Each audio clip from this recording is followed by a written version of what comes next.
Tribes நேயர்களுக்கு வணக்கம். இன்று நம்மோடு இடதுசாரி செயற்பாட்டாளர், அரசியல் விமர்சகர் தோழர் நாதன் அவர்கள்.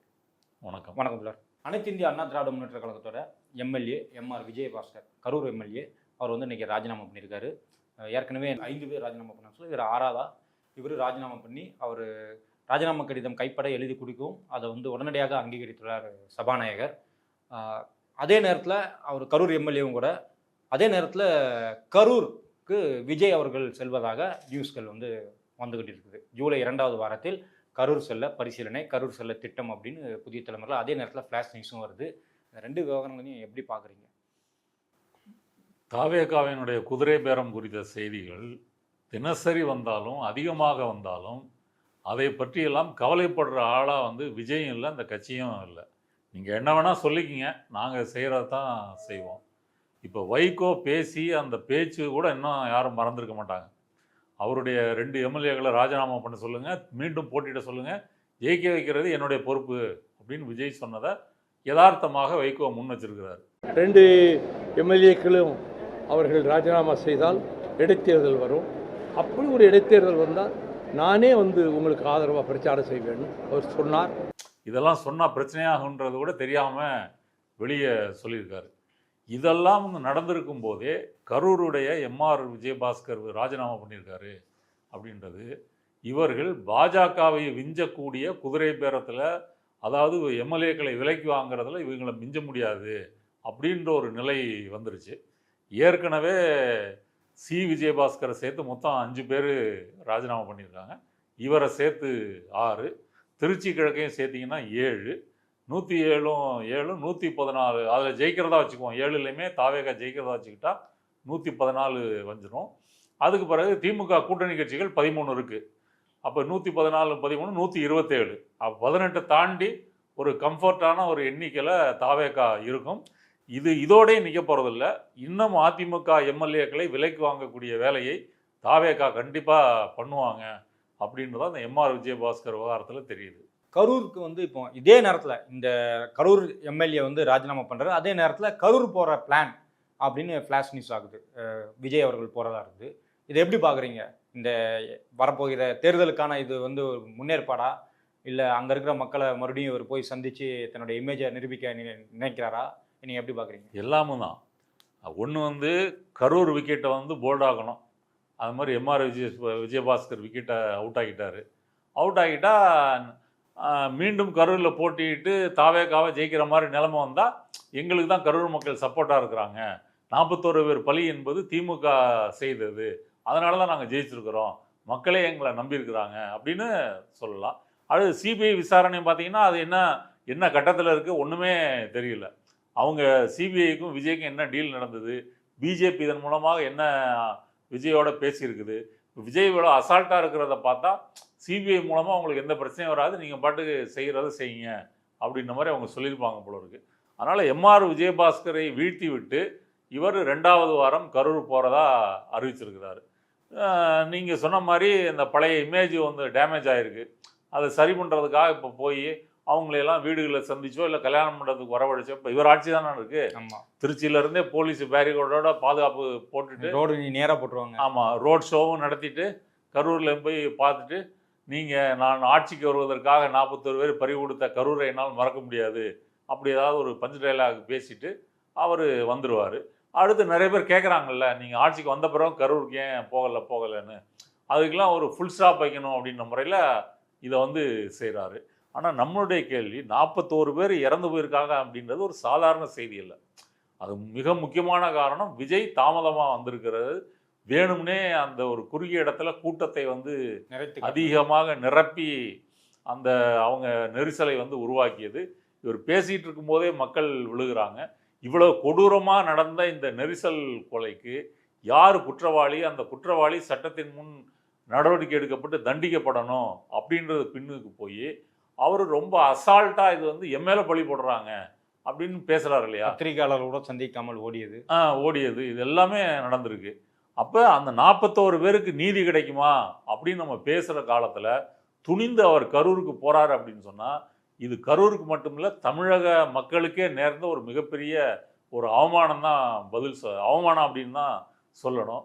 ஏன் அப்படின்னு சொன்னால் இப்படி வேற ஏதாவது ஒரு கட்சி தலைவர் இந்த இடத்துல வச்சு பாருங்க, அப்படி ஒரு சம்பவம் நடந்து அவர் இதெல்லாம் செஞ்சிருந்தார் அப்படின்னா மக்களும் சரி மீடியாவும் சரி உண்டு இல்லைன்னு பண்ணிடுவாங்க. ஆனால் விஜய்க்கு வந்து அந்த சலுகைகளை கொடுக்குறாங்க.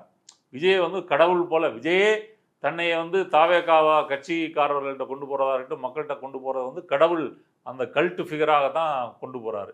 அதனால் அவருக்கு மற்றவர்களுக்கு பொருந்துகின்ற எந்த விதிகளும் அவருக்கு பொருந்தாது அப்படின்ற மாதிரி மீடியா நடத்துறது இருக்கு இல்லையா. அவர் மீடியாவை சந்திக்கலைன்றது ஒன்று இருக்கட்டும், ஆனால் சந்திக்காத மீடியா விஜயை எப்படி ப்ரமோட் பண்ணுது?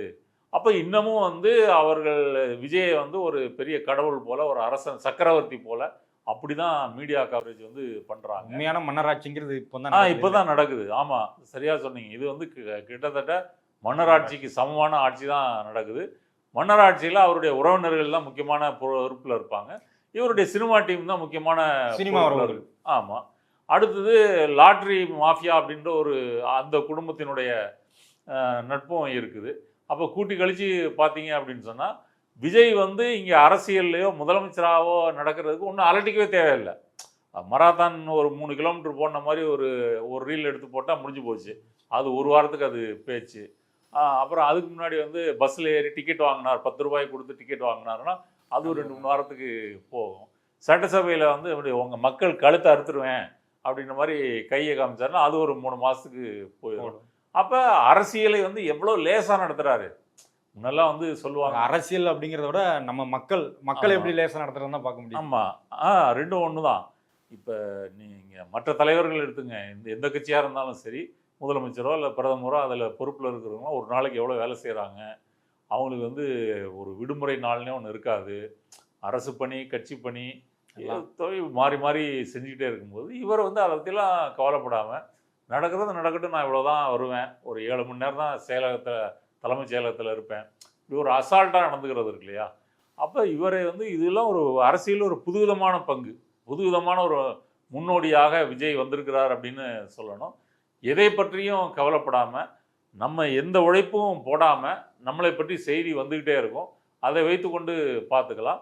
இப்போ சட்டம் ஒழுங்கு பிரச்சனைன்னு விஜய் பதவியேற்ற போது தொடர்ந்து குற்ற சம்பவங்கள்லாம் வந்துச்சு. இன்றைக்கி அந்த செய்தியெல்லாம் என்னாச்சு?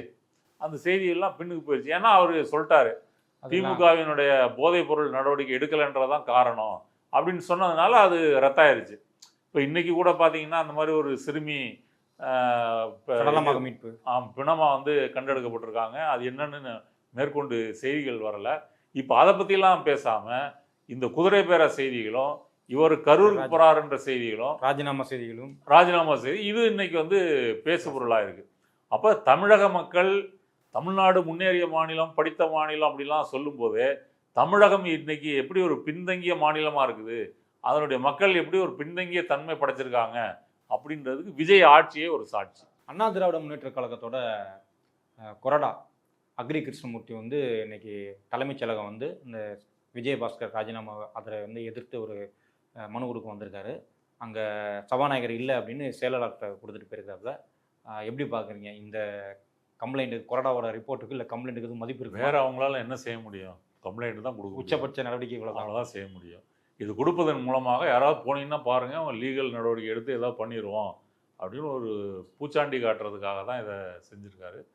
மற்றபடி இதில் அந்த 25 பேர் வாக்கு போட்டதில் எடப்பாடி கொடுத்த கம்ப்ளைண்ட்டில் 21 பேர் வாபஸ் வாங்கிட்டாரு, 4 எம்எல்ஏக்கள் வாபஸ் வாங்கல, அது இன்னும் நிலுவையில் இருக்குது. ஆனால் இவங்க 2 பேரும் அதற்கு பிறகு தான் ராஜினாமா பண்ணியிருக்காங்க. இவங்க மேலே என்ன புகார் கொடுத்துருக்காங்க, என்ன மனு கொடுத்துருக்காங்க அப்படின்ற செய்தி நம்ம பேசுகிற இந்த நேரம் வரைக்கும் என்ன குறிப்பான காரணம் தெரியவில்லை. ஆனால் அதிமுகவை பொறுத்தவரை அப்படி ஏதாவது செய்து மிச்சம் இருக்கிற எம்எல்ஏக்களை காப்பாற்றுகின்ற வேலையை அவங்க செய்யணும். சபாநாயகர் இப்பொழுது வந்து ஆளுநரை சந்திக்க சொல்வதாக நியூஸ் வந்துட்டு இருக்குது. இப்போ நம்ம பேசிட்டு இருக்கிற நேரத்துக்கு முன்னாடி, கொஞ்ச நேரத்துக்கு முன்னாடி என்ன சபாநாயகர் ஆளுநரை சந்திச்சு என்ன சொல்லுவார்? எப்படியும் ஒரு வாரத்துக்கு ஒரு இது மாதிரி ஒரு பால் வந்துக்கிட்டே இருக்குது, கேட்ச் பண்ணிக்கிட்டே இருக்கிறோம், உங்களுக்கு ஓகே தானே, ஒன்றும் பிரச்சனை இல்லையே, ஒருவேளை உங்கள் பிஜேபியை நாங்கள் பீட் பண்ணிடுவோமோ இதில் அப்படின்ற மாதிரி தப்பாக எடுத்துக்க போகிறீங்க அப்படின்ற முறையில் பார்க்க போயிருக்கிறதா இருக்கலாம். இது பிரச்சனை வந்து என்ன அப்படின்னாங்க, இவ்வளவு தூரம் குதிரை பேரம் இதெல்லாம் நடக்குதுன்னு சொல்லி பேசப்பட்ட பிறகும் கூட இது நடக்குது அப்படின்றதான் இது ரொம்ப முக்கியம். எடப்பாடியை பொறுத்தவரை அது தடுத்து அவரால் நிறுத்த முடியலை. இருக்கிறவங்களையும் தக்க வச்சுக்கணும் அப்படின்றதுக்காக தான் கொறடாவை அனுப்பி, அக்ரி கிருஷ்ணமூர்த்தி அனுப்பி இவர் ஏதோ கம்ப்ளைண்ட் கொடுக்கறதுக்கு முயற்சி பண்ணுறாரு அப்படின்னு தெரியுது. மற்றபடி இதை அதிமுக பொறுத்தவரை அதிமுகவை ரீப்ளேஸ் பண்ணுறது தான் தாவேகா மற்றும் விஜயோட நோக்கம். அப்புறம் வந்து இப்போ திமுகவுக்கும் தாவேகாவுக்கும் தான் போட்டி அப்படின்றத அதுக்கு பிறகு பிரச்சனை இல்லை. அதிமுக அதாவது தாவேகா வந்து அதிமுக மயமாக மாறிடும், எல்லாரும் இங்கே வந்துடுவாங்க. ஏற்கனவே எம்ஜிஆர் ஜெயலலிதாவினுடைய தொடர்ச்சின்னு தான் அவர் தன்னை சொல்லிக்கிறார். அதனால் வந்து இருக்கிற அதிமுகவை சுத்தமாக ஒழிப்பது அப்படின்ற வேலையை விஜய் செய்கிறாரு. ஆனால் அதிமுக இடத்தை ஒழித்து விட்டு அந்த இடத்துல நம்ம வரணும் அப்படின்ற மாதிரி பிஜேபி ஒரு காலத்தில் நினைத்தது. அந்த பிஜேபி நினைத்த வேலையை அவருடைய இளைய பங்காளியான விஜய் இன்னைக்கு வந்து செய்கிறாரு. நீங்கள் செஞ்சால் என்ன, நான் செஞ்சால் என்ன, ரிசல்ட்டு மொத்தத்தில் பாருங்கள் அதிமுக வந்து இல்லை, நான் அந்த இடத்த எடுத்துக்கிறேன். பிஜேபி பொறுத்தவரை என்ன நினைக்கும், அண்ணாமலை இப்போ புது கட்சி ஆரம்பிச்சிருக்கிறாரு, அண்ணாமலை வேர்சஸ் விஜய் வேர்சஸ் உதயநிதி, இப்படி ஒரு முக்கோண போட்டி இப்படி வரும் பட்சத்தில் அது பிஜேபிக்கு அது ஓகே தான். அப்போ அந்த அண்ணாமலை தனியாக கட்சி ஆரம்பிச்சிருந்தாலும் அது அமித்ஷா ஆசி பெற்று தான் அவர் கட்சி ஆரம்பிச்சிருக்காரு. இல்லைன்னா பிஜேபி அப்படி சுலபமாலாம் விட்டுற மாட்டாங்க. அவங்களுக்குள்ளே ஏதோ ஒரு டீலிங்கோடு தான் அண்ணாமலை இந்த கட்சி ஆரம்பிச்சிருக்காரு. அதனால் அதிமுக இப்போ அழிந்து போகிறது அப்படின்றது பிஜேபி பார்வையில் பார்த்தால் அவங்களுக்கும் நல்லது, விஜய் இப்போ தாவேகா பார்வையில் பார்த்தாலும் அவங்களுக்கும் நல்லது. மொத்தத்தில் ரிசல்ட் வந்து இதுதானே அப்படின்றது அவங்களுடைய கருத்து. அதன்படி தான் இன்றைக்கி இது நடந்துகிட்டு இருக்குது. இன்னும் எவ்வளோ பேர் போவாங்கன்றதை பொறுத்திருந்து பார்க்கணும். இருக்கிறவங்களே ஏதாவது தக்க வைக்க முடியுமா அப்படின்றதுக்கு இவர் சட்ட ரீதியாக ஏதாவது செய்ய முடியுமா அப்படின்னு யோசிக்கிறாரு. ஆனால் இப்போ பிஜேபிக்கும் தாவேகாவுக்கும் எப்படி உறவு இருக்குது அப்படின்றதுக்கு குருமூர்த்தியினுடைய துக்ளக் வந்து ஒரு உதாரணமாக சொல்லலாம். குருமூர்த்தி துக்ளக்கில் வந்து பிரவீன் சக்கரவர்த்தி பேட்டி கொடுத்துருக்காரு. அந்த பேட்டி சமீபத்திய பிரவீன் சக்கரவர்த்தி காங்கிரஸோட பிரவீன் சக்கரவர்த்தி துக்ளக் பேட்டி இருக்குது. பிரவீன் சக்கரவர்த்தி விஜய்க்கும் நெருக்கமானவர், ராகுல் காந்திக்கும் நெருக்கமானவர். இப்போ குருமூர்த்தி பத்திரிகை அவரை பேட்டி எடுத்து போட வேண்டிய அவசியம் என்ன? அப்போ குருமூர்த்தி போன்ற தீவிர ஆர்எஸ்எஸ்னுடைய நபர்கள் என்ன நினைக்கிறாங்க அப்படின்னா, அதிமுகவை வீழ்த்தி விட்டால் நமக்கு ஒரு இடம், பெரிய இடம் கிடைக்கும், கேப் கிடைக்கும், அதில் நம்ம பிஜேபியோ அண்ணாமலை கட்சியோ நம்ம வளர்த்துக்கிட்டு அப்புறம் திமுகவோட மோதலாம் அப்படின்ற மாதிரி கருதுகிறாங்க. திமுகவை பொறுத்தவரை சில பேர் என்ன சொல்கிறாங்க, அதிமுக ஒரு திராவிட கட்சியெல்லாம் இல்லை, ஆனால் திமுக அதிமுகன்னு இருந்த களம் இன்னைக்கு மாறுவது என்பது தமிழக அரசியலுக்கு நல்லதில்லை அப்படின்னு சொல்கிறாங்க. ஆனால் அதிமுக எப்படி செயல்பட்டதோ அப்படி தான் தாவேகாவும் செயல்படுது. என்ன இப்போ ஜெயலலிதா எம்ஜிஆருக்கு பதிலாக அன்றைக்கி விஜய் வந்திருக்கிறாரு. அப்போ ஜெயலலிதா எம்ஜிஆர் காலத்தில் அதிமுக எப்படி இருந்துச்சோ அதே மாதிரி தான் இன்றைக்கி தாவேகாவும் இருக்குது. அந்த வகையில் அதிமுக தொண்டர்களை பொறுத்தவரை அவங்களுடைய தொடர்ச்சியாக விஜய் ஏற்றுக்கிறதுல அவங்களுக்கு பிரச்சனை இருக்காது. அப்போ எப்படி கூட்டி கழிச்சு பார்த்தாலும் எடப்பாடிக்கு எதிர்காலம் என்பது அவ்வளோ பிரகாசமாக இல்லை. விஜயை பொறுத்த வரைக்கும் அந்த எம்எல்ஏக்களை தொடர்ந்து இழுத்துக்கிட்டு தான் இருப்பார். இந்த எடப்பாடி புகார்னால அதை ஒன்றும் தடுத்து நிறுத்த முடியாது. செங்கோட்டையன் வந்து ஒரு வார்த்தை சொல்லியிருக்காரு, என்னென்ன அப்படின்னா, மத்தியில் நீங்கள் செய்யாததா, இந்த குதிரை பேரம் இந்த மாற்றுறதை வந்து நீங்கள் மத்தியில் செய்யாததா அப்படிங்கிறத வந்து சொல்லியிருக்காரு. இது மூலம் அவர் என்ன சொல்ல வர்றாரு, ஒத்துக்கிறாரு? ஒப்புதல் வாக்கு மூலம். ஏன்னா எல்லாரும் நாட்டில் ஊரில் உலகத்தில் எல்லாரும் செய்யக்கூடியதானே நாங்களும் செய்கிறோம் அப்படின்னு அவர் வக்காலத்து வாங்குறாரு. அதுவும் கொள்கை எதிரி பிஜேபியே செய்யும்போது நாங்கள் செஞ்சால் என்ன பிரச்சனை? அப்போ கொள்கை எதிரியோடு இவர்களுக்கு வந்து எல்லா வகையிலும் பொருத்தமும் கூட்டணியும் இருக்குது அப்படின்றத இதை பார்க்க முடியும். அடுத்தது இந்த கரூரில் எம்ஆர் விஜயபாஸ்கர் வெற்றியை பெற்றது இருக்கு இல்லையா, அது ஒரு முக்கியமான விஷயம். கரூரில் 41 பேர் நெரிசலில் வந்து சிக்கி இறந்து போனாங்க. அந்த இறந்து போனதுக்கு பிறகு 72 நாள் கழித்து தான் விஜய் வீட்டை விட்டு வெளியே வராரு. தாவேகா கட்சிக்காரங்க ஃபுல்லாக திமுக செந்தில் பாலாஜி தான் இது செய்தார்கள் என்று சதி கோட்பாடுகளை, பொய் செய்திகளை கொஞ்சம் கூட ஒரு மானவக்கம் இல்லாமல் தமிழ்நாடு முழுக்க பரப்புனாங்க. இன்றும் கூட விஜய் பேசும்போது கரூரில் எம்எல்ஏ பழிய போட பார்த்தாங்க அப்படின்னு சொல்கிறாரு. 50 மீட்டருக்கு முன்னாடியே நீங்கள் பேசுங்க அப்படின்னு சொன்ன டிஎஸ்பி உள்ளிட்டு அந்த காவல் நிலையத்தை சேர்ந்த ஒரு 20 காவலர்களை, அதிகாரிகளை டிரான்ஸ்ஃபரும் செஞ்சுருக்காரு. அப்போ இதையெல்லாம் தாண்டி கரூர் மக்கள் வந்து எம்ஆர் விஜயபாஸ்கர் ஜெயிக்க வச்சிருக்கிறது மூலமாக அவர்கள் இந்த கரூர் சம்பவத்திற்கு விஜய்க்கு ஆதரவாக இல்லை அப்படின்றது தெரியுது. பலரும் என்ன சொன்னாங்க, கரூர்லேயே தாவேகா ஜெயிக்கும், விசில் சின்னம் ஜெயிக்கும் அப்படின்னு வந்து சொன்னாங்க. அதனால் அந்த வெற்றி என்பது முக்கியமானது. இப்போ அதிமுகவிலிருந்து தொடர்ந்து இவங்க இப்படி போயிட்டே இருக்கிறாங்க. ஆனால் எடப்பாடியை பொறுத்தவரை இதை தடுத்து நிறுத்தக்கூடிய இடத்துல அவர் இல்லை. அவர் ஏற்கனவே 10 தோல்வி, இது 11வது தோல்வி அப்படின்ற முறையில் அவரை வைத்து இனி நம்ம கட்சியில் நமக்கு எதிர்காலம் இல்லை அப்படின்றத அந்த 2ஆம் கட்ட தலைவர்கள் புரிஞ்சு வச்சுக்கிட்டதுனால தொடர்ந்து இது நடக்குது. அடுத்ததாக இதற்கு முன்னாடி ராஜினாமா பண்ண புதுக்கோட்டை விஜயபாஸ்கர் அவர் ராஜினாமா பண்ணிட்டாரு, இன்னும் கட்சியில் சேரலை. சேருவது அவர் என்ன சொல்கிறாரு, விஜய் வந்தால் தான் நான் சேருவேன், என்னுடைய ஆதரவாளர்கள்லாம் திரட்டிட்டு வந்து சேருவேன் அப்படின்னு. இவரும் அதே மாதிரி தான் டீல் பேசியிருக்காரு. அநேகமாக ஜூலை மாதம் 2ஆம் தேதி ஒரு திருமண மண்டபத்தில் இவர்கள் அவருடைய ஆதரவாளர்களோடு சேருவாங்க அப்படின்னு ஊடக செய்திகள் தெரிவிக்குது. அப்போ இந்த குதிரை பேரம் நடக்குது. குதிரை பேரன்றது நம்ம இங்கிலீஷ்லேருந்து ஆங்கிலத்திலேருந்து மொழிபெயர்ப்பு செய்து பேசுகிறோம். உண்மையிலே அதன் பொருள் விலை பேசப்பட்டிருக்கிறார்கள். சட்டமன்ற உறுப்பினர்கள் ஒரு பதவி ஆதாயம், பொருளாதார ஆதாயத்துக்காக விலை பேசப்பட்டிருக்கிறாங்கன்றதான் அதனுடைய பொருள். ராஜினாமா பண்ணுறாங்க, அதுக்கப்புறம் தானே போய் சேர்றாங்க, அதில் என்ன இருக்குது அப்படின்னு தானே எல்லாரும் கேட்குறாங்க. அது லீகலாக சரிதானேன்னு சொல்கிறாங்க. இல்லை, இப்போ லீகலாக சரி அப்படின்னா அப்போ குதிரை பேரம் செய்கிறவங்க யாரும் என்ன டீல் பேசியிருக்கிறோம், என்ன ஒப்பந்தம் போட்டிருக்கிறோம், எவ்வளவு பணம் கைமாறி இருக்குது, இதெல்லாம் வீடியோ சாட்சி வச்சுட்டா போடுவாங்க? அது பண்ண மாட்டாங்க. இப்போ ஊழல் என்பதை யாரும் ஆதாரம் வைத்து கொண்டு செய்கிறது இல்லையா? ஆனால் இந்த ஊழலை பொறுத்த வரைக்கும் இதுதான் பெரிய ஊழல். ஏன்னா நீங்கள் ஆட்சியில் அதிகாரத்தில் இருப்பதற்கு இந்த ஊழல் உங்களுக்கு உதவி பண்ணுகிறது. நீங்கள் சிறுபான்மைனா சட்டமன்ற உறுப்பினர்கள் எண்ணிக்கையில் நீங்கள் சிறுபான்மையாக இருந்து கொண்டு பெரும்பான்மை ஆவதற்கு இந்த எதிர்க்கட்சியிலிருந்து எம்எல்ஏக்களை விலைக்கு வாங்குகிறீர்கள் அப்படின்றதான் இதில் உள்ள குற்றச்சாட்டு. இதை விஜய் சிறிதும் கூட சட்டை செய்யவில்லை. அப்படி தான் நாங்கள் செய்வோம் அப்படின்னு தொடர்ந்து செய்கிறாரு.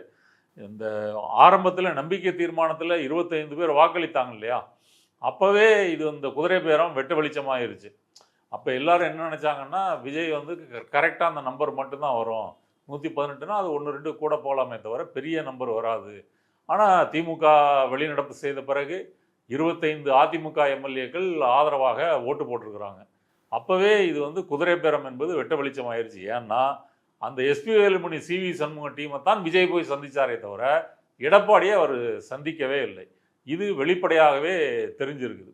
அப்போ என்ன அவங்களுக்குள்ள ஒரு தயக்கம் இருந்ததுன்னா, கட்சி தாவல் தடுப்பு சட்டத்தின் மூலமாக இதில் எதுவும் பிரச்சனை வந்துருமோ அப்படின்றதுனால அவங்க கொஞ்சம் எச்சரிக்கையாக இருந்தாங்க. யார்? அந்த முதல்ல 4 பேர், இந்த மரகதம் குமாரவேல், சத்யபாமா, இசக்கி சுப்பையா இவங்கெல்லாம் ராஜினாமா பண்ணும்போது அதை பற்றி அதிமுகவிலிருந்து கம்ப்ளைண்ட் கொடுத்துருக்குறாங்க. அவங்க மேலே ஏற்கனவே கொறடா உத்தரவை மீறி நம்பிக்கை தீர்மானத்துக்கு ஆதரவாக வாக்கு போட்டிருக்கிறாங்கன்னு சொல்லி ஒரு புகார் இருக்கும்போது அவர்கள் ராஜினாமாவை நீங்கள் ஏற்றுக்கொண்டது தப்பு அப்படின்னு சொல்லி கொடுத்துருக்காங்க. அந்த மனு இன்னும் நிலுவையில் தான் இருக்குது. இப்போ அதில் இந்த 4 பேர் போக 21 பேர் மேலே உள்ள குற்றச்சாட்டை எடப்பாடி திரும்ப வாங்கிக்கிறாரு. ஏன்னா அவங்க போய் சேர்ந்துக்கிறாங்க. இனி பிரச்சனை இல்லைன்னு தெரிஞ்ச பிறகு தான் விஜயபாஸ்கரும் எம்ஆர் விஜயபாஸ்கரும் இப்போ ராஜினாமா பண்ணியிருக்காங்க. ஆனால் இப்போவும் அதிமுகலேருந்து கம்ப்ளைண்ட் கொடுக்குறாங்க. என்ன கிரவுண்டில் கொடுக்குறாங்க அப்படின்னு தெரியல. அதனால் இது சட்ட பிரச்சனை அப்படின்றது ஒன்றுங்க. ஆனால் ஒரு மாறலாக ஒரு தொகுதியில் மக்கள் ஓட்டு போட்டு ஒரு எம்எல்ஏவை தேர்ந்தெடுத்து அவர் அப்போ கரூரில் எம்ஆர் விஜயபாஸ்கருக்கு விழுந்த ஓட்டு என்பது விஜய்க்கு எதிராக விழுந்த ஓட்டு. விஜய் முதலமைச்சராக வரக்கூடாது என்று 41 பேர் இறந்ததுக்கு அப்புறமும் அதற்கான நீதி வாங்கி கொடுக்கும் அப்படின்னு சொல்லியும் அந்த இடத்துல டிவிக்கு ஜெயிக்க முடியல.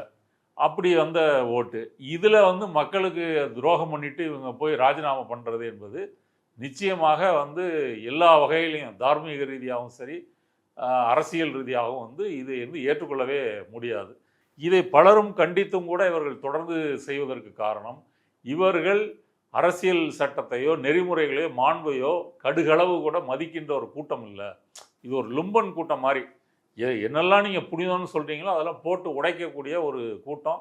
அவங்க மத்தியில் இதற்கெல்லாம் எந்த அர்த்தமோ பொருளோ இல்லை அப்படின்ற மாதிரி தான் தோணுது. அதனால் எம்ஆர் விஜயபாஸ்கரோடு இது நிற்காது. திரும்பவும் இப்போ அதிமுகவினுடைய எம்எல்ஏக்கள் எண்ணிக்கை இப்போ 41 குறைஞ்சிருச்சு. இந்த 6 பேர் ராஜினாமாவுக்கு பிறகு 41 தான். இப்போ 41லேருந்தும் இன்னும் நிறைய பேர் போகலாம். நேற்று எஸ்பி வேலுமணி அவருடைய ஆதரவாளர்களை வைத்து நடத்திய கூட்டத்தில் எடப்பாடியில் ஃபோட்டோ இல்லாமல் வச்சு நடத்தியிருக்காரு அப்படின்னு ஒரு செய்தி வந்திருக்கு. அவர் என்ன சொல்கிறாருன்னா, எடப்பாடியெல்லாம் அவர் நம்ம செய்தது அடுத்த கட்டமாக என்ன செய்யலாம், என்ன நடவடிக்கை எடுக்கலாம் இப்படின்லாம் அவர் ஆதரவாளர்கிட்ட பேசினதான் அந்த தகவல் வருது. அதனால் போன அந்த 21 பேரில் 2 பேர் ராஜினாமா பண்ணிட்டாங்க. 19 பேரும் வந்து இன்னும் அவங்க முழுக்க செட்டில் ஆகலை அப்படின்றது தெரியுது. அதுவும் இல்லாமல் எடப்பாடிகிட்ட இருந்த எம்எல்ஏக்களும் சரி நமக்கு எதிர்காலத்தில் என்ன செய்ய முடியும், இந்த ஏற்கனவே 5 வருடம் எதிர்க்கட்சியாக செயல்பட்டுட்டோம், இப்போ எதிர்க்கட்சியும் இல்லை, இனி நம்ம வந்து சம்பாதிக்கிறது தேர்தலுக்கு செலவு பண்ணதை எடுக்கிறது எப்படி அப்படின்ற முறையில் இவர்கள் தாவேகாவில் போய் சேருவதற்கு நிறைய வாய்ப்பு இருக்குது. அடுத்ததாக விஜய் வந்து ஊழல் சக்தின்னு சொன்ன அதிமுகவில் இந்த 2 முன்னாள் அமைச்சர்கள் மேலும் குறிப்பான வழக்கு இருக்குது. சி விஜயபாஸ்கர் மேலே வந்து குட்கா வழக்கும் சொத்து குவிப்பு வழக்கும் இருக்குது. எம்ஆர் விஜயபாஸ்கர் மேலே சொத்து குவிப்பு வழக்கு இருக்குது. 2 பேருமே முன்னாள் அமைச்சர்கள் 2 பேருமே இந்த ஊழல் குற்றச்சாட்டு வந்து அவர் வீட்டில் இடி ரைடு, இன்கம் டேக்ஸ் ரைடு எல்லாம் நடந்துச்சு விஜயபாஸ்கர் வீட்டில்.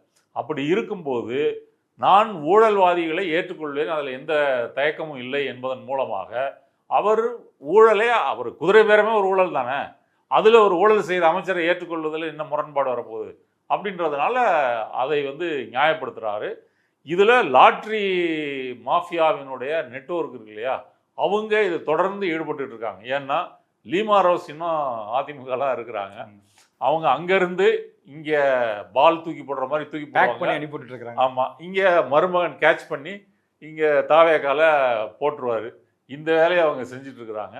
அப்போ லாட்ரி குடும்பத்தை பொறுத்தவரை நம்ம ஆட்சி வந்துருச்சு, மற்ற மாநிலங்களில் லாட்ரியில் தொழில் செய்து நம்ம வருமானம் சொல்கிறது கூட தப்பு, சுருட்டினோம். இப்போ தமிழ்நாட்டில் எந்த வகையெல்லாம் வந்து சுருட்ட முடியும், என்ன வகையிலெல்லாம் நம்ம வந்து கான்ட்ராக்ட் எடுக்க முடியும் இப்படின்னு அவங்க ஒரு இது பண்ணியிருப்பாங்க. அதனால தான் இந்த எம்எல்ஏக்கள் ராஜினாமா செய்துவிட்டு போய் சேருகின்ற போக்கு என்பது இன்னும் தொடர்ந்து நடந்துகிட்டு இருக்குது. இப்போ பார்த்தீங்கன்னா இப்போ முதல்ல 4 பேர் ராஜினாமா பண்ணது டக்குன்னு போகிறாங்க, கொடுக்குறாங்க, உடனே அவர் பிரபார் வாங்கிட்டாரு, உடனே வந்து ஃபர்ஸ்ட் ஃப்ளோர்லேருந்து மேலே உடனே செகண்ட் ஃப்ளோர் போய் வந்து கட்சியில் சேர்ந்துடுறாங்க. எல்லாம் குயிக்காக நடக்குது. உடனே சட்டப்பேரவை செயலாளர் வந்து அந்த தொகுதிகள் காலியாகிவிட்டன அப்படின்னு அறிவிக்கிறாரு. அப்போ இந்த வேகத்தை எல்லாம் பார்க்கும்போது இவர்கள் இப்போ விஜய் சொல்லும்போது வந்து இது குதிரை பேரம் செய்கின்ற அரசு இல்லை, குதிரை வேகத்தில் போகின்ற அரசு. இப்போ குதிரை வேகத்தில் குதிரை பேரமும் போகுது அப்படின்றதா பார்க்க முடியுது. இது வந்து நம்ம தமிழ்நாட்டுடைய சட்டமன்ற வரலாற்றில் சமீபத்திய வரலாற்றில் இந்த மாதிரி குதிரை பேரம் வந்து நடந்ததில்லை அப்படின்னு உறுதியாக சொல்லலாம். இப்போ தொங்கு நிலை சட்டமன்றம் வந்த பிறகு திமுகவினுடைய கூட்டணி கட்சிகள்லாம் என்ன சொன்னாங்க, பாஜக ஆட்சி வந்துடக்கூடாது, ஆளுநர் ஆட்சி வந்துடக்கூடாது அப்படின்றதுக்காக நாங்கள் ஆதரவு கொடுக்குறோம் அப்படின்றத சொன்னாங்க. இந்த ஒரு காரணத்தை சொல்லி தான் அவங்க ஆதரித்தாங்க. இன்னொரு தேர்தல் வந்தால் மக்கள் ஏற்றுக்கொள்ள மாட்டார்கள், கட்சிகளும் விரும்பவில்லை, இதையெல்லாம் வந்து சொன்னாங்க. ஆனால் இவர்கள் சொல்லுகிற காரணத்தை விளக்கத்தை விஜய் வாயிலிருந்து ஏதாவது வந்திருக்கா, நான் ஆளுநர் ஆட்சி வரக்கூடாதுன்றதுக்காக தான் நான் திமுக கூட்டணி கட்சிகளை ஆதரவு கேட்டேன் அப்படிலாம் அவர் சொல்லலை. அப்போ அவருக்கு இல்லாத ஒரு பெருமையை இவர்கள் கொடுக்கிறார்கள். அடுத்து இந்த குதிரை பேரம் தொடர்ந்து நடக்குது. இப்போ நேற்று கூட தலைவர் திருமாவளவன்கிட்ட கேட்கும்போது மதிமுக எம்எல்ஏக்கள் 2 பேரை ராஜினாமா பண்ண வைங்க, ஜெயிக்க வைக்கிறது என் பொறுப்புன்னு விஜய் சொன்னார், அதை பற்றி என்ன நினைக்கிறீங்கன்றதுக்கு கருத்து சொல்ல விரும்பவில்லை அப்படின்னு சொல்லியிருக்காரு. சரண்டர் கிட்டத்தட்ட. ஆமா, வைகோ ஒரு கருத்து சொல்லியிருக்காரு, 2 எம்எல்ஏக்கள் வந்து நீங்க ரிசைன் பண்ணிட்டு வாங்க, நான் ஜெயிக்க வைக்கிறேன்னு விஜய் வந்து அழைச்சாரு அப்படின்னு சொல்லி ஒரு கருத்து சொல்லியிருக்காரு. அது எப்படி பாக்குறீங்க? அதுல நான் கருத்து சொல்ல விரும்பவில்லை. கூட்டணி கட்சிகளில் இருந்து திமுக கூட்டணி நேற்று வந்து எங்கேயாவது திருமாவளவன் மீடியா முன்னாடி இப்படி நீங்க பேசிக்கிறத பார்த்துருக்கீங்களா? எதா இருந்தாலும் கருத்து சொல்லுவாரு. அவர் திமுக கூட்டணியிலே என்ன நெருக்கடிகள் வந்த போது கூட அதை வெளிப்படையா ஊடகங்கள் முன்னாடி பேசியிருக்கிறாரு. அவருக்கே இன்னைக்கு நிலைமை அறம் சார்ந்த மனிதராக அவரால் அதை வந்து எப்படி ஏத்துக்க முடியல, அப்படிதான் பார்க்க முடியுது. ஆமா, ஒரு அறத்தோட நம்ம நின்னோம்னா அந்த இடத்துல நம்ம அமைதியா தான் போக வேண்டியிருக்கோம், மௌனமா போன மாதிரி தான் தெரியும். இப்ப வெங்கட நாராயணா அவர் தமிழ்நாட்டினுடைய சிறப்பு பிரதிநிதியாக டெல்லியில் நியமிச்சதுக்கு என்ன சொல்லியிருக்காரு, இது தாவேகாவினுடைய உட்கட்சி விவகாரம், அவர் யாரை வேண்டுமானாலும் நியமிக்கலாம், நண்பரை நியமிக்கலாம் அப்படின்னு இருக்கு. ஆனால் தமிழ்நாடு சிறப்பு பிரதிநிதியினுடைய வேலை என்ன? தமிழ்நாட்டுக்கும் ஒன்றிய அரசுக்கும் இங்கிருந்து போகக்கூடிய கோரிக்கைகள் பிரச்சனைகளை எல்லாம் முன்வைக்கக்கூடிய ஒரு ஆளாக இருக்கணும். அவருக்கு தமிழ்நாட்டுடைய பிரச்சனைகள், வரலாறு, இதெல்லாம் பொருளாதாரம், இதை பற்றிலாம் தெரிஞ்சிருக்கணும். அது வந்து ஒரு கேபினட் மினிஸ்டருக்குள்ள அந்த எல்லா வசதிகளும் தகுதியோடு இருக்கக்கூடிய அந்த பொறுப்பு. இங்கேயும் அவருக்காக வீடு இருக்குது, டெல்லியிலையும் வீடு இருக்குது, இப்படி சம்பளம் அதிகம். அப்போ இதில் எல்லாம் பார்க்கும்போது அவர் தன்னோட சினிமா தயாரித்த ஒரு தயாரிப்பாளரை அதில் வந்து நியமிக்கிறாரு, ரூட்டு ஜெகதீஷை செயலாளராக நியமிக்கிறாரு. அவருடைய அமைச்சரவை கூட்டங்களில் ஜானோராகிசாமி வந்து எப்படி கலந்துக்கிறாரு, இது வந்து ரகசிய காப்பு பிரமாணம் எடுத்ததுக்கு எதிரானதுன்னு திமுக எம்பி வில்சன் வந்து கேட்குறாரு. இது எதை பற்றியும் கவலைப்படாமல் விஜய் வந்து தன்னுடைய சினிமா ஆட்களை மட்டும் வைத்துக்கொண்டு இந்த அரசாங்கத்தில் பயணிக்கிறது இருக்குல்ல, அதாவதுங்க ஒரு விஜயோட வெற்றி அப்படின்றதே எப்படி என்ன, அவர் சினிமாவை வந்து வெற்றி பெறுவதற்காக செயற்கையாக சில வேலைகள் செய்து இதான் ஜெயிக்க வைக்கிறாங்க. அவரை நட்சத்திர நடிகராக மாறுவதற்கு பொய் செய்திகளை பரப்புவது, மற்ற நடிகர்களை ட்ரோல் செய்வது, இப்படி செய்கிறாங்க. இதையே அரசியலில் செஞ்சு பார்த்தா என்ன, சினிமாவில் வெற்றி அடைந்தனா அது அரசியலையும் செய்ய முடியல அப்படின்னு செஞ்சு பார்த்து தான் இந்த தேர்தல் வெற்றியே அவருக்கு கிடைச்சிருக்கு. இப்போ போதைப் பொருள் பற்றி அவர் தீவிரமாக தேர்தலுக்கு முன்னாடி பேசுகிறாரு, பெண்களுக்கு பாதுகாப்பு இல்லைன்னு பேசுகிறாரு. அப்போ இது பொய் செய்தி. தமிழ்நாட்டை பொறுத்தவரை நீங்கள் இந்தியா ஒட்டுமொத்த இந்தியாவினுடைய போதைப்பொருள் எவ்வளோ பேர் இங்கே பழக்கம் இருக்குதுன்னு பார்த்தீங்கன்னா தமிழ்நாடு ரொம்ப கீழே இருக்குது, பல மாநிலங்கள் மேலே இருக்குது. அது ஒன்று. அடுத்தது இங்கே பிடிக்கிற கேஸ் வந்து அதிகம், மற்ற மாநிலங்களை விட ரிப்போர்ட் ஆகிற கேஸு பிடிபடுகின்ற போதைப்பொருள் அதிகம். அப்போ போதைப்பொருளுக்கு எதிராக இங்கே போலீஸு தீவிரமாக நடவடிக்கை எடுத்துகிட்டு இருக்கிறான்ற ஒரு சூழ்நிலையிலேயே இங்கே போதைப்பொருள் தலைவிரிச்சாடுது அப்படின்னு சொல்கிறார். அதே போல் பெண்களுக்கு எதிரான குற்றங்களையும் அவர் சொல்கிறாரு. அப்போ இந்த பொய் செய்திகளை கீழே எப்படி கொண்டு போகிறார்? இன்றைக்கி அதை பேசுகிறாருல்ல, அவரோட ஃபேஸ் மூலமாக தான் இதெல்லாம் கொண்டு போகிறாங்க. ஆமாம், இன்றைக்கி அவர் என்ன சொல்கிறாரு, இப்போ நடக்கக்கூடிய இவருடைய ஆட்சியில் நடக்கக்கூடிய குற்றங்களுக்கெல்லாம் இது பழைய திமுக அரசு நடவடிக்கை எடுக்கலைன்றதுனால, போதைப்பொருள் மீது அவர்கள் எந்த ஆக்ஷன் எடுக்கலைன்றதுனால இது நடக்குது, அப்பயே சரி பண்ணியிருந்தா சரி பண்ணியிருக்கலாம்ல அப்படின்ற மாதிரி சொல்கிறார் இல்லையா. அப்போ இதுதான் இவர்கள் வந்து தொடர்ந்து இந்த பொய் செய்திகளை கொண்டு போகிறது தான் இவர்களுடைய வேலை. அந்த வேலையை இவர்கள் செய்கிறதுனால தான் விஜய் அந்த சினிமா டீமை தன் கூட வச்சிருக்கிறாரு. இது வந்து என்ன சொல்லலாம், ஒரு ஃபாசிஸ்ட்டுகளுக்கே ஒரு உள்ள குணம். மற்றவங்களை யாரும் நம்ப மாட்டாங்க, தன்னை சுற்றி இருக்கிறவங்க, தனக்கு விசுவாசமாக இருக்கிறவங்க, அவங்களை மட்டும்தான் நம்புவாங்க. இப்போ விஜய் கூட முக்கியமாக இப்போ அவர் பேர் என்ன, புஷி ஆனந்த். புஷி ஆனந்துக்கு விஜய்க்கு என்ன கனெக்ஷன்? புஷி ஆனந்த் இவர் பிடி செல்வகுமார் பேட்டியில் பார்த்தீங்கன்னா அவர் சொல்லுவார், மீன் குழம்பு செஞ்சு எடுத்துகிட்டு வருவார், அதுதான் அவருக்குள்ள தகுதி. பிடி செல்வகுமார் வெளியே வரும்போது ரூட்டு ஜெகதீஷ் உள்ளே வராரு, அவர் செஞ்சுக்கிட்டு இருந்த வேலையை இவர் செய்கிறாரு, இது அவருடைய வேலை. வெங்கட் நாராயணா வந்து சங்கி படங்களுக்கு டிஸ்ட்ரிபியூட் பண்ணிக்கிட்டு இருந்தவர், ரியல் எஸ்டேட் பிஸ்னஸ் பண்ணக்கூடியவர். அவர் விஜய்க்காக படம் தயாரிக்கிறார், ஆந்திராவை சேர்ந்தவர், பெங்களூரில் இருக்கிறார். இப்படி இவங்க எல்லாம் வந்து விஜய்க்கோட நெருக்கமானது, விசுவாசிகளானது அப்படின்றது இப்படித்தான். அப்போ இந்த டீமை நம்ம வந்து வச்சுக்கிட்டு அரசியலில் நம்ம பண்ணுவோம். அப்போ அரசியல் என்பது மக்களோட கனெக்ட் ஆனது, மக்களை வந்து அவங்களுக்கு சேவை செய்வதற்கான ஒரு துறை. இதற்கு தகுதி, திறமை, மக்களோட வந்து தொடர்பு இருக்கக்கூடிய நிலைமை, இது எல்லாம் வேணும். இப்படி நீங்கள் அரசியல்வாதிகளுக்கு என்னெல்லாம் நீங்கள் இலக்கணம் வகுத்துருக்கீங்களோ அதெல்லாம் காலில் போட்டு மிதிக்கிற மாதிரி விஜயோட செய்கை இருக்குது. அதனால தான் இவர் சினிமா டீமை தான் கூட வச்சுக்கிறாரு, குதிரை பேர அரசியலை நான் நிறுத்தவே மாட்டேன் அப்படின்னு சொல்கிறாரு. வைகோ சொன்னது வெளியே வந்து நாரின பிறகும் இன்னைக்கு எம்ஆர் விஜயபாஸ்கர் செஞ்சிருக்கிறாரு அப்படின்னா அவங்க வெறி பிடித்த அதிகார வெறி என்பது அவர்களுக்கு எவ்வளவு முக்கியமாக இருக்குது அப்படின்றது தெரியுது. பொறுத்திருந்தான் பார்க்கணும். இப்படி ஒரு சூழல் நடந்துட்டு இருக்கும் பொழுது எம்டிஎம்கேயோட வைகோ அவர்கள் ஒரு வார்த்தை சொல்லினாரு, நீங்கள் ராஜினாமா பண்ணிட்டு வந்தால் நானே உங்களுக்காக பிரச்சாரம் பண்ணேன்னு. அதே நேரத்தில் முன்னாள் முதல்வர் மு க ஸ்டாலின் அவர்கள் வந்து ஒரு பேசும்பொழுது அவர் இந்த மாதிரி சொல்கிறாரு, 3 மாதத்திலும் தேர்தல் வரலாம், 6 மாதத்திலும் தேர்தல் வரலாம், எதற்கும் தயாராகுங்க, ஏன்னா இந்த ஆட்சி வந்து மெஜாரிட்டி கிடையாது, இந்த வண்டி எப்போ இருந்தாலும் நிற்கலாம் அப்படின்னு மறுபடியும் அவர் அழுத்தி சொல்லியிருக்காரு. மீண்டும் அந்த மாதிரி நடக்கிறதுக்கு வாய்ப்பு இருக்குதா? முன்னாள் முதல்வர் ஸ்டாலினோட பேச்சை நீங்கள் எப்படி பார்க்குறீங்க? எதை வச்சு அவர் அப்படி சொல்கிறாருன்னு தெரியல. இப்போ எம்ஆர் விஜயபாஸ்கர் ராஜினாமா செய்யறதெல்லாம் பார்க்கும்போது இன்னும் நிறைய அதிமுக எம்எல்ஏக்கள் ராஜினாமா பண்ணுவாங்க, இடைத்தேர்தல் நடைபெறப் போகின்ற தொகுதிகளின் எண்ணிக்கை அதிகமாகும் அப்படின்னு தான் தோணுது. அப்போ அடுத்தது ஜூலை 2ஆம் தேதி திமுக கூட்டணி கட்சிகளை எல்லாம் கூப்பிட்டு விஜய் வந்து அது தனது கூட்டணியை உருவாக்குறதுக்கு பிளான் பண்ணியிருக்கிறதாகவும், விசிக, இடதுசாரிகள், ஐயுஎம்எல், இவங்களை மதிமுக, காங்கிரஸ் எல்லாரையும் வைத்து அந்த கூட்டணிக்கு ஒரு பெயரெல்லாம் முடிவு பண்ண போகிறதாலாம் செய்தி வந்திருக்கு. பிரவீன் சக்கரவர்த்தி ஏற்கனவே ஒரு பேர் வச்சிருக்கிறாரு, சமூக நீதி முற்போக்கு கூட்டணி. அதை அறிவிச்சிட்டாரு. தான் ராஜ்யசபா மெம்பரான பிறகு எக்ஸ் தளத்தில் இந்த மாதிரி சமூக நீதி முற்போக்கு கூட்டணியினுடைய அனைத்து தலைவர்களுக்கு நன்றி அப்படின்னே போட்டார். அப்புறம் கம்யூனிஸ்டுகள்லாம் அப்படி இல்லை, அப்படி ஒரு கூட்டணி இல்லை, அதுலேயும் நாங்கள் இல்லைன்னு சொன்ன பிறகு தான் அவர் பின்வாங்கினார். இப்போ அந்த லெவலுக்கு போயிட்டாங்க. அதனால் இப்போ திமுக கூட்டணி கட்சிகள் போனவங்க எல்லாரும் விஜய் ஆதரிக்கிறதுல உறுதியாக இருக்கிறாங்க அப்படின்றதான் தெரியுது. மதிமுக பொறுத்த வரைக்கும் உதயசூரியன் சின்னத்தில் போட்டிட்ட 2 எம்எல்ஏக்களை ராஜினாமா பண்ண முடியாது. ஆனால் கட்சி வந்து இப்போ கட்சினா யார், அப்பாவும் மகனும் தான். அவங்க இன்னைக்கு விஜய்க்கு சப்போர்ட் அப்படின்னு முடிவெடுத்துருக்குறாங்க. முஸ்லீம் லீகை பொறுத்த வரைக்கும் நாங்கள் திமுக கூட்டணியிலேருந்து விலகி விட்டோம், தாவேகா கூட்டணியில் சேர்ந்து விட்டோம். இன்றைக்கி அவர் புதிய தலைமுறையில் ஒரு பேட்டி கொடுத்துருக்கிறாரு காதர் மொய்தீன். அதாவது திமுக கூட்டணியில் இருக்கும்போதே விஜய்க்கு ஆதரவு தர சொல்லி முஸ்லீம்கள்ட்ட வந்து நிறைய ப்ரெஷர் வந்துச்சான். இப்படி ஒரு அழுத்தத்தை நாங்கள் எங்கள் வரலாற்றிலே நாங்கள் கண்டதில்லை அப்படின்னு ஜெயிச்ச பிறகு சொல்கிறாரு. இப்போ நேற்று கூட ஒரு அழுத்தம் வந்துச்சு, அதை என்ன சொல்லுவார்? இஸ்லாமிய மதம் மாறிய இஸ்லாமியருக்கு வந்து இடஒதுக்கீடு இல்லைன்னு வந்திருக்கு. அதற்கு இவங்க வந்து ரொம்ப தீவிரமான வாக்குவாதங்கள்லாம் எதுவும் வைக்கப்படுற மாதிரி தெரியலன்னு விமர்சகர்கள் சொல்கிறாங்க. அது வந்திருக்கு. திருப்பரங்குன்றம் பிரச்சனை இருக்குது, இதெல்லாம் அவங்க ஒன்றும் வாயை திறக்கல. அப்போ இதெல்லாம் பார்க்கும்போது என்னென்னா, இவங்க ஜெயித்த பிறகு அப்படியே நேர் எதிராக மாறுறது இருக்குல்ல.